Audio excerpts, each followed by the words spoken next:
मुफ्ती Rashid Ahmad Khurshid official.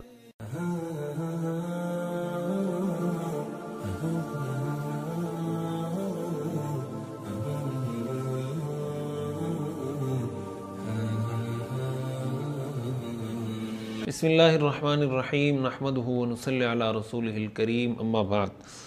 आज हमारा नमाज कोर्स का छठा सबक है और ये सबक सुनने से पहले मुझे उम्मीद है कि इंशाअल्लाह आपने इससे पहले के जो 5 असबाक हैं वो सुन लिए होंगे, और अगर आपने वो सबक नहीं सुने तो कोशिश करें कि वो सबक पहले सुन लें और एक सीक्वेंस से सुन लें। पहला सबक, फिर दूसरा, फिर तीसरा, फिर चौथा।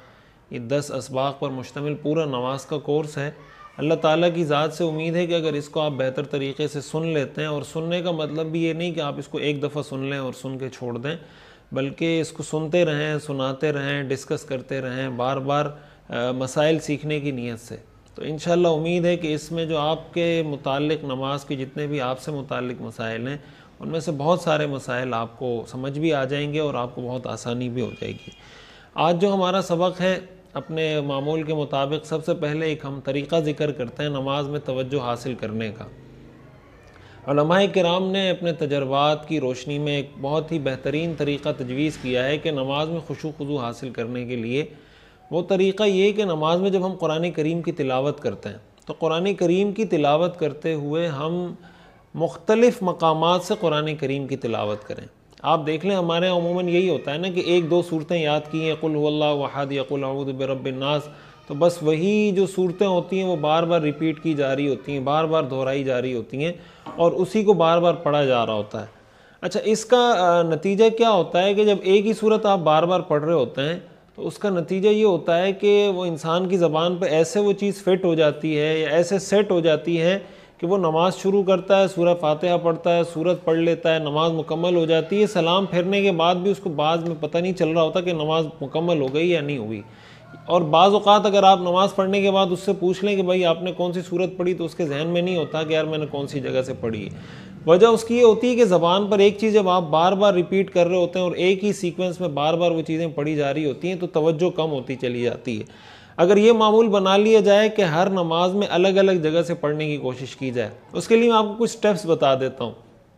पहला स्टेप ये है या पहला मरहला ये है कि आप आखिरी 10 सूरतें याद कर लें। यानी अगर किसी को सिर्फ सूरह इखलास याद है तो वो ये कर ले कि आखिरी 10 सूरतें याद कर ले और ये अज़म कर ले कि आइंदा के बाद से मैंने हर रकात में अलग सूरत पढ़नी है और हर नमाज में अलग अलग करके सूरतें पढ़नी है। मसलन एक रकात में अलम तरा कैफ़ा पढ़ ली, दूसरी में ईलाफ़ कुरैश पढ़ ली, फिर दूसरी नमाज में कहीं अराइतल्लज़ी युकज़्ज़िबु बिद्दीन पढ़ ली, फिर इन्ना अतैनाकल कौसर, मुख्तलिफ करके पढ़ें।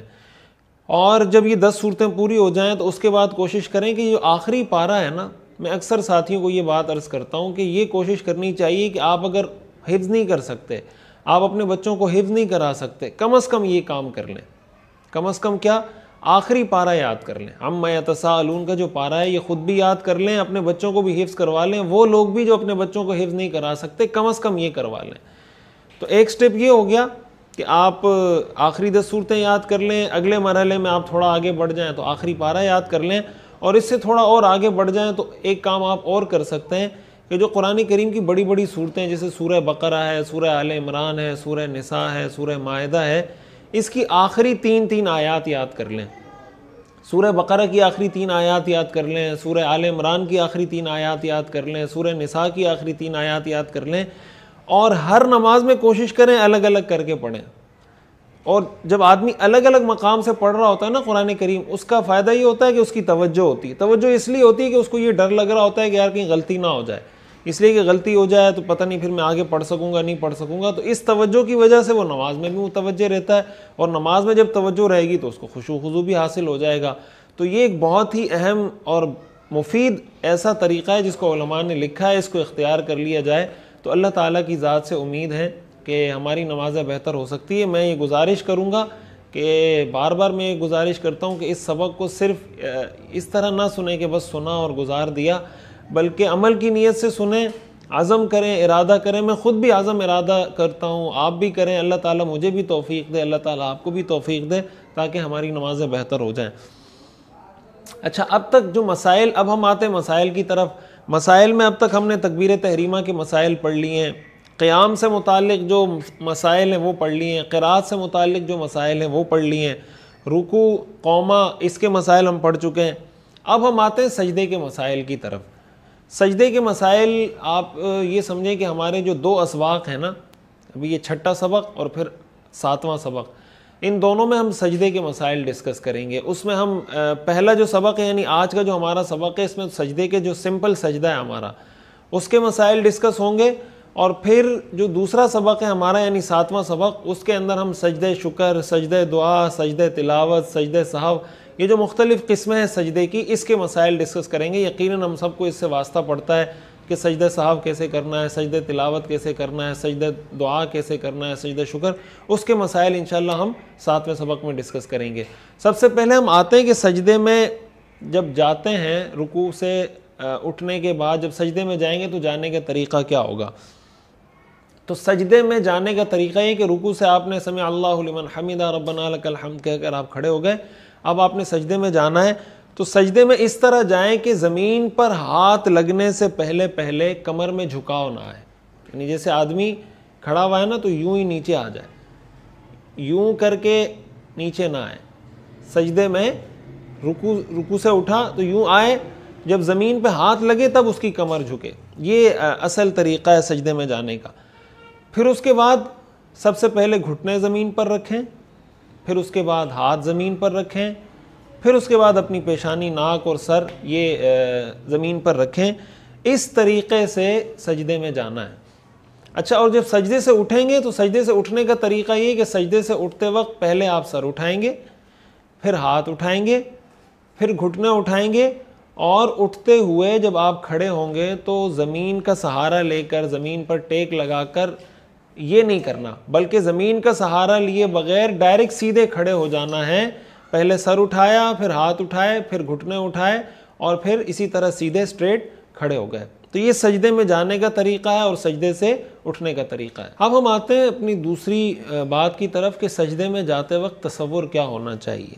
देखें, हदीस शरीफ में आता है, सही मुस्लिम की हदीस है कि इंसान अपने रब के सबसे ज़्यादा करीब जिस हालत में होता है वो सजदे की हालत है। अल्लाह ताला को इंसान के सजदे की हालत बहुत पसंद है, इसलिए कि सजदे में इंसान अपनी आजिज़ी का, अपनी ज़िल्लत का, अपनी मस्कनत का, अपनी गिरावट का इजहार कर रहा होता है कि अल्लाह मैं कुछ भी नहीं हूँ, मैंने ये नाक आपके सामने रगड़ दी, आज तो सारा मसला नाक की वजह से बना हुआ है। किसी को कहें भाई दीन के इस हुक्म पर अमल कर लें, अपनी शादी इस तरीके से कर लें, ये रिवाज इस तरीके से कर लें, तो एक ही जवाब होता है, यार मेरी नाक कट जाएगी, यही जवाब सुनने को मिलता है। तो सजदे में इंसान नाक को अल्लाह के सामने रगड़ देता है कि अल्लाह इसी नाक ने मसला बनाया हुआ था, मैंने नाक रगड़ दी, अब मेरी नाक नहीं कटेगी, जो आपका हुक्म होगा मैं उस पर अमल करूँगा। अपनी पेशानी आपके सामने झुका दी, अपनी नाक आपके सामने रगड़ दी, आपके सामने मैं गिर पड़ा हूँ। ये सजदे का एक तसव्वुर है। इस तसव्वुर के साथ हम सजदा करें कि या अल्लाह अब इससे ज़्यादा आजिज़ी का इजहार मैं नहीं कर सकता, ये मेरी आजिज़ी का सबसे बड़ा इजहार है कि मैं सजदे में गिर गया। पहले मैंने रुकू में इजहार किया, अब मैं सजदे में इजहार कर रहा हूँ, सर रख दिया, नाक रगड़ दी, हाथ रख दिए, गिर पड़ा हूँ आपके कदमों में, या अल्लाह अब मेरी बख्शिश भी कर दे और मुझे दीन पर भी चला दे। इस तसव्वुर के साथ जब हम सजदा करेंगे अल्लाह की बारगाह में, यही वजह है कि ये जो सजदा है ये अल्लाह के अलावा किसी के लिए जायज़ नहीं है। ना इबादत की नीयत से किसी के सामने सजदा कर सकते हैं, ना ताज़ीम की नीयत से किसी के सामने सजदा कर सकते हैं, दोनों कबीरा गुनाह है, हराम है। इबादत की नीयत से सजदा करना तो शिरक है, उससे तो आदमी इस्लाम, दायरे इस्लाम से निकल जाता है। ताज़ीम की नीयत से सजदा करना भी कबीरा गुनाह और हराम है, शरीयत में इसकी कतन इजाज़त नहीं है। क्यों? इसलिए कि इंसान अपने आप को इतना अल्लाह के अलावा किसी के सामने नहीं गिरा सकता, इतनी आजिज़ी का इजहार अल्लाह के सिवा किसी के सामने जायज़ नहीं, ये अल्लाह ही इसका मुस्तहिक है। क्यों? इसलिए कि सजदे में हम जो तस्बीह पढ़ते हैं सुब्हान रब्बियल आला, उसका मतलब ही है कि अल्लाह मैं सजदा इसलिए कर रहा हूँ कि आप सबसे आला हैं। सुब्हान रब्बियल आला, पाक है मेरा रब हर किस्म की खामी से, हर किस्म की कोताही से, हर किस्म के ऐब से, हर किस्म के नुक्स से, हर किस्म के डिफेक्ट से मेरा अल्लाह पाक है। वो मेरा अल्लाह जो मेरा रब है, जो मुझे पालता है, अल आला, जो सबसे बुलंद है, जो सबसे बरतर है, जो सबसे वाला है, जो सबसे सुपीरियर है। तो जो सबसे सुपीरियर होगा सजदा उसके सामने होगा, अल्लाह से ज़्यादा सुपीरियर कोई नहीं, लिहाजा अल्लाह के अलावा किसी के सामने सजदा नहीं हो सकता। अल्लाह के अलावा किसी के सामने सजदा करने वाला दर हकीकत अल्लाह के साथ किसी को शरीक ठहरा रहा होता है। तो इसलिए इस तसव्वुर के साथ सजदा करें, सजदे में जाएं तो ये तसव्वुर करें कि मैंने अपनी अना, अपना कल्चर, अपनी जनाब अपना रिवाज, जो जो मेरे दिल में कोई बुग़्ज़ है, कोई हसद है, कोई कीना है, मेरा तकब्बुर है, मेरी अपनी कोई अंडरस्टैंडिंग है, कुछ है, ये अल्लाह मैं सबको आपकी अंडरस्टैंडिंग पर, आपके दीन पर, आपकी ज़ात पर, ये अल्लाह उसको निछावर करता हूँ, कुर्बान करता हूँ, जो आपका हुक्म होगा मेरी ज़िंदगी उसके मुताबिक होगी। इस तसव्वुर के साथ सजदा करें, आपको नमाज का लुत्फ़ आएगा, आपको नमाज में सुरूर महसूस होगा। आप नमाज पढ़ेंगे तो नमाज में आपका दिल लगेगा। अल्लाह ताला हमें ऐसा सजदा करने की तौफीक अता फरमाए। अच्छा, अब आते हैं मर्दों और औरतों के सजदे में फ़र्क की तरफ कि मर्द कैसे सजदा करेंगे और औरत कैसे सजदा करेगी।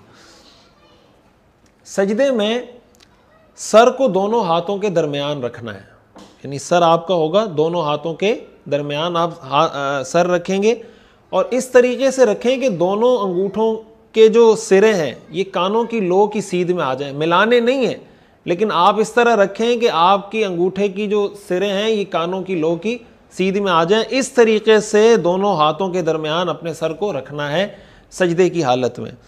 अच्छा, दूसरा काम ये करना है कि दोनों हाथ बिल्कुल सीधे रखने हैं, यानी ना ऐसे रखने हैं ना ऐसे रखने हैं, हाथ सीधे रखने हैं, किबला रुख, उंगलियों का रुख किबले की तरफ होना चाहिए।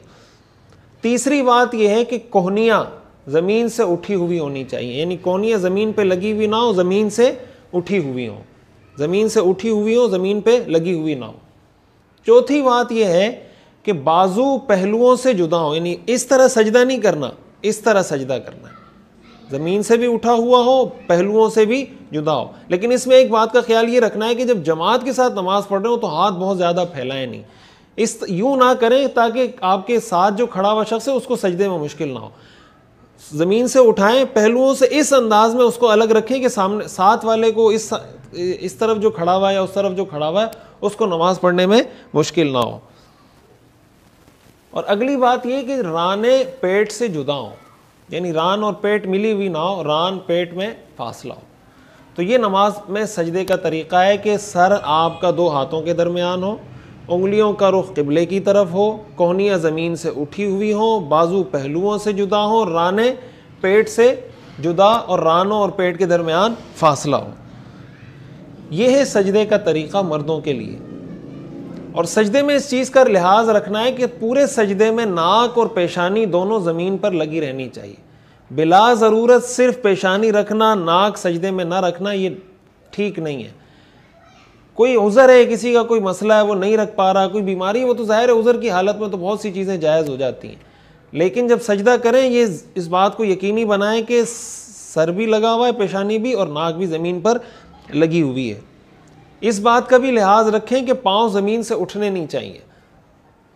बाज़ औक़ात ये होता है कि लोग सजदे में जाते हैं, पीछे से पाँव उठा लेते हैं, ये भी मकरूह है नमाज में, इसलिए कि हदीस में आता है इंसान जब सजदा करता है 7 हड्डियों पर करता है।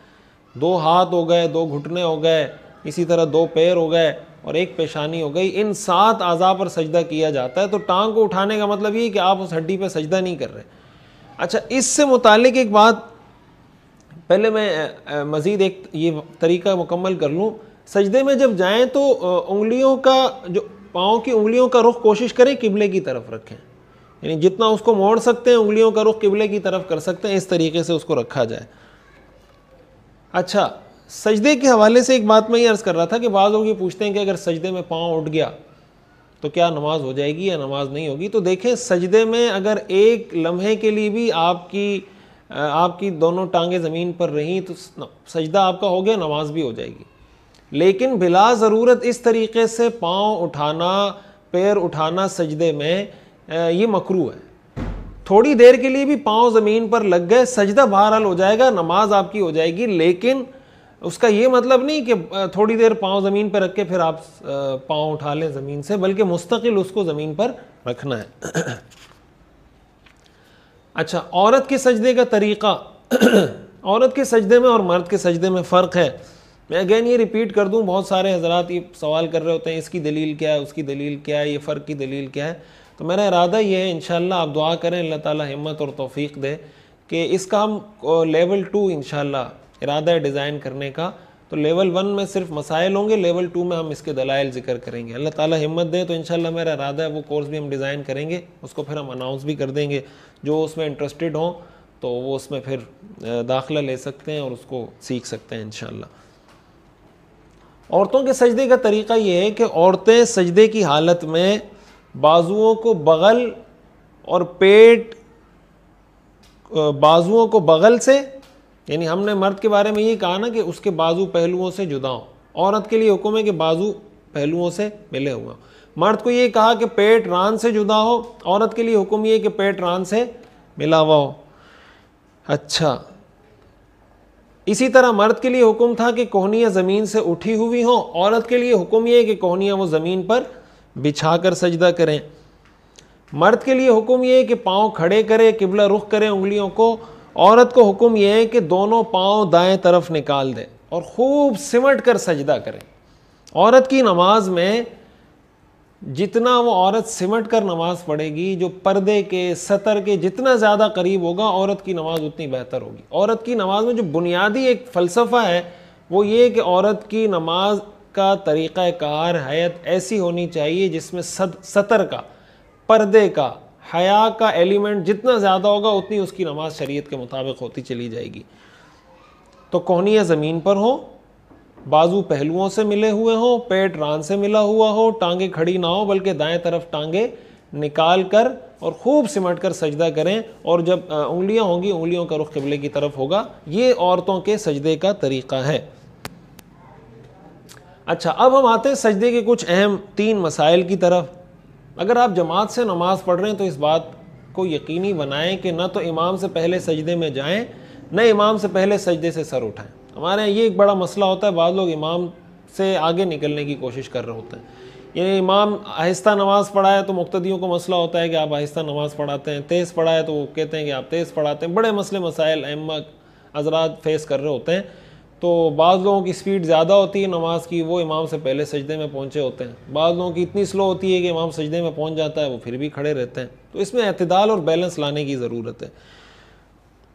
अच्छा जनाब, दूसरी बात वो मैं ऑलरेडी बता चुका हूँ कि सजदे में दोनों हाथ, दोनों घुटने, दोनों पैर, पेशानी और नाक रख कर सजदा करें। नाक रखना मुश्किल हो तो पेशानी पर इक्तिफ़ा कर सकते हैं, लेकिन बिला उज़र, बग़ैर किसी उज़र के सिर्फ पेशानी पर इक्तिफ़ा करना ठीक नहीं है।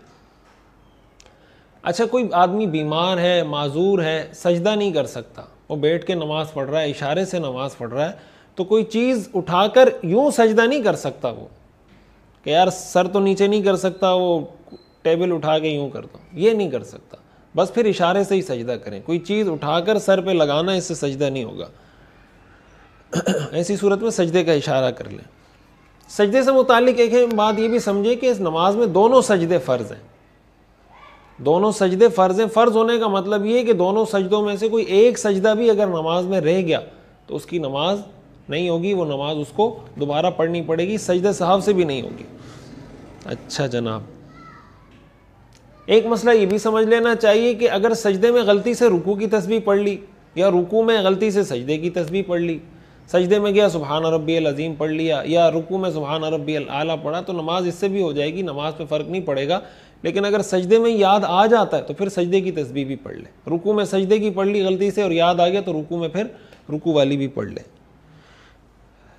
नमाज में पेशानी पर मट्टी लग जाए कुछ तो उसको नमाज में साफ़ करने की कोशिश ना करें। नमाज पढ़ लें तो उसके बाद उसको साफ़ करें। अच्छा जनाब, इसी के साथ एक अहम मसला आता है, कुर्सी पर नमाज पढ़ने वाला आदमी या औरत वो सजदा कैसे करेंगे।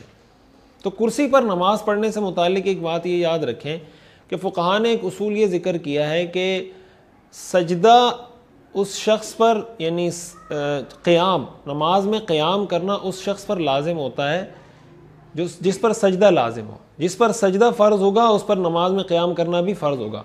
तो जो आदमी सजदा नहीं कर सकता, जो आदमी सजदा नहीं कर सकता उस पर क़याम करना भी फ़र्ज़ नहीं होगा। क़याम फ़र्ज़ नहीं होने का मतलब ये कि ऐसा आदमी बैठ कर नमाज़ पढ़ सकता है। अच्छा, बैठने में भी इस चीज़ को सामने रखना चाहिए कि अगर कोई आदमी ज़मीन पर बैठ कर नमाज़ पढ़ सकता है ना तो ये ज़्यादा बेहतर है। ज़्यादा बेहतर ये कि ज़मीन पर बैठ कर नमाज़ पढ़ ले।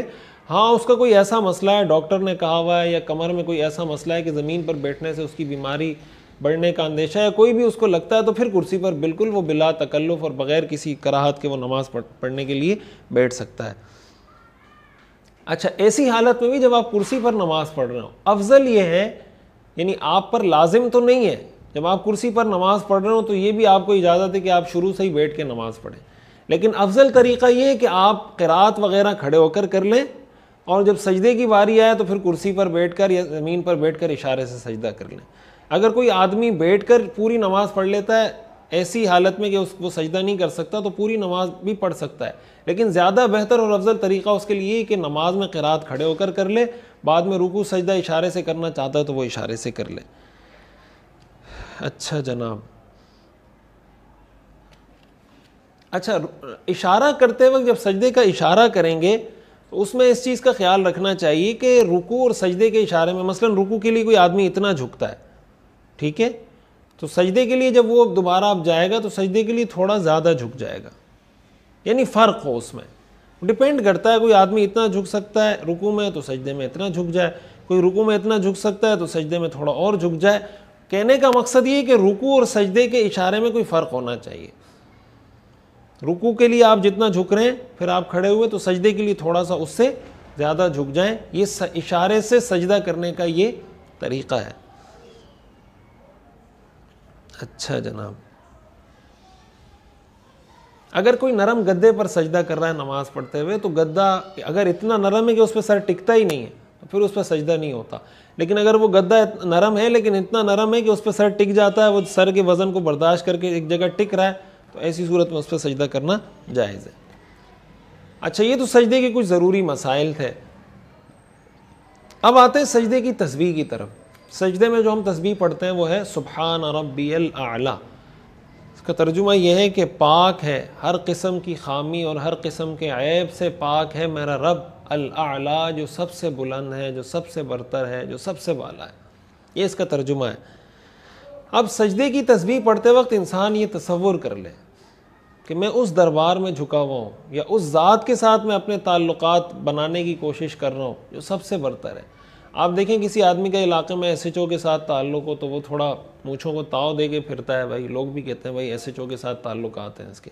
किसी के जनाब वज़ीर आला के साथ ताल्लुकात हों उसके तो क्या ही कहना है, और वज़ीर आज़म के साथ हो, सदर के साथ हो, आर्मी चीफ़ के साथ हो तो सुभान अल्लाह। किसी एक आर्मी के कैप्टन के साथ ताल्लुकात हों तो वो बताता है भाई ये मेरा कज़न है आर्मी में।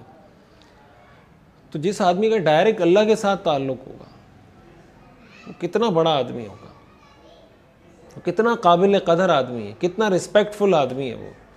तो सजदे में जाने वाला दर हकीकत अल्लाह से ताल्लुकात बना रहा होता है कि अल्लाह मैं आपसे ताल्लुक़ बना रहा हूँ, मैं आपको रब मानता हूँ, मैं आपको बुलंद वाला मानता हूँ, मेरे लिए सब कुछ आप हैं। यही वजह है कि जो आदमी हकीकी अल्लाह की मारिफत जिस आदमी को नसीब हो जाती है तो फिर मखलूक का डर, मखलूक का खौफ, ये सारी चीज़ें उसके दिल से निकल जाती हैं। मखलूक से लालच, किसी की जेब पे नज़र रखना, किसी से डरना, खौफ, ये सारी चीज़ें अल्लाह दिल से निकाल देता है। क्यों? इसलिए कि उसका ताल्लुक़ ऐसी हस्ती के साथ है, ऐसी ज़ात के साथ है जो सबसे बुलंद है। तो इस तसव्वुर के साथ सुब्हान रब्बियल आला पढ़ के देखें। आज नमाज में जब नमाज़ पढ़ें तो आप देखें आपको नमाज में लुत्फ़ आएगा। इस तसव्वुर के साथ सुब्हान रब्बियल आला पढ़ें।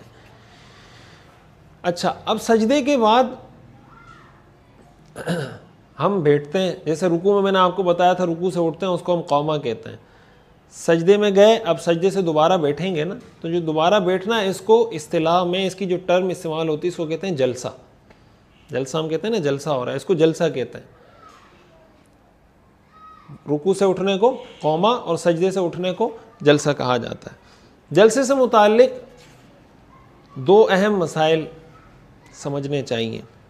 पहला मसला यह है कि दो सजदों के दरमियान कम से कम एक तस्बीह की मिक़दार बैठना ज़रूरी है, वरना नमाज दोबारा पढ़ना लाजिम होगा।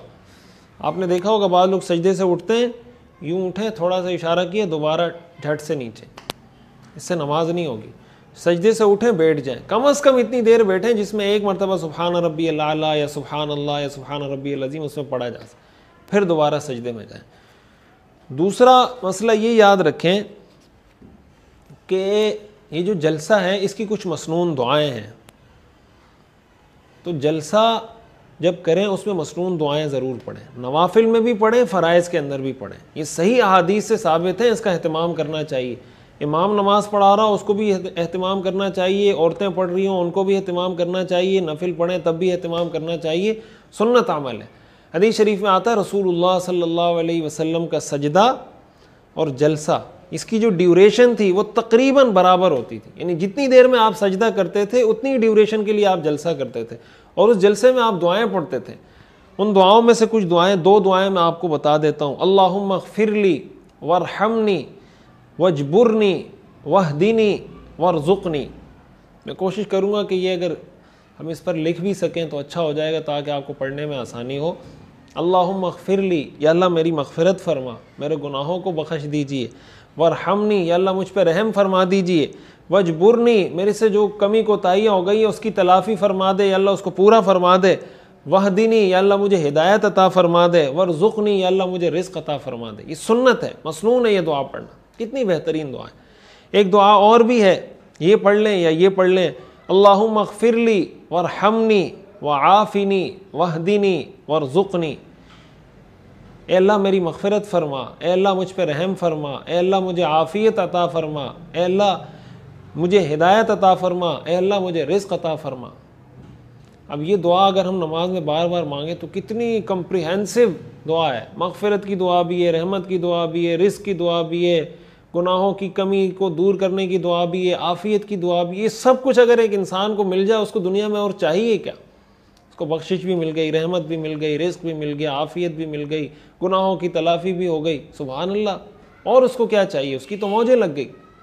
तो जलसे में इस दुआ का अहतमाम ज़रूर करें। अल्लाहुम्मा अग़फ़िरली वरहमनी वजबुरनी वहदिनी वरज़ुक़नी। अल्लाहुम्मा अग़फ़िरली वरहमनी वआफ़िनी वहदिनी वरज़ुक़नी। ये दोनों भी पढ़ सकते हैं, दोनों में से कोई एक भी पढ़ सकते हैं।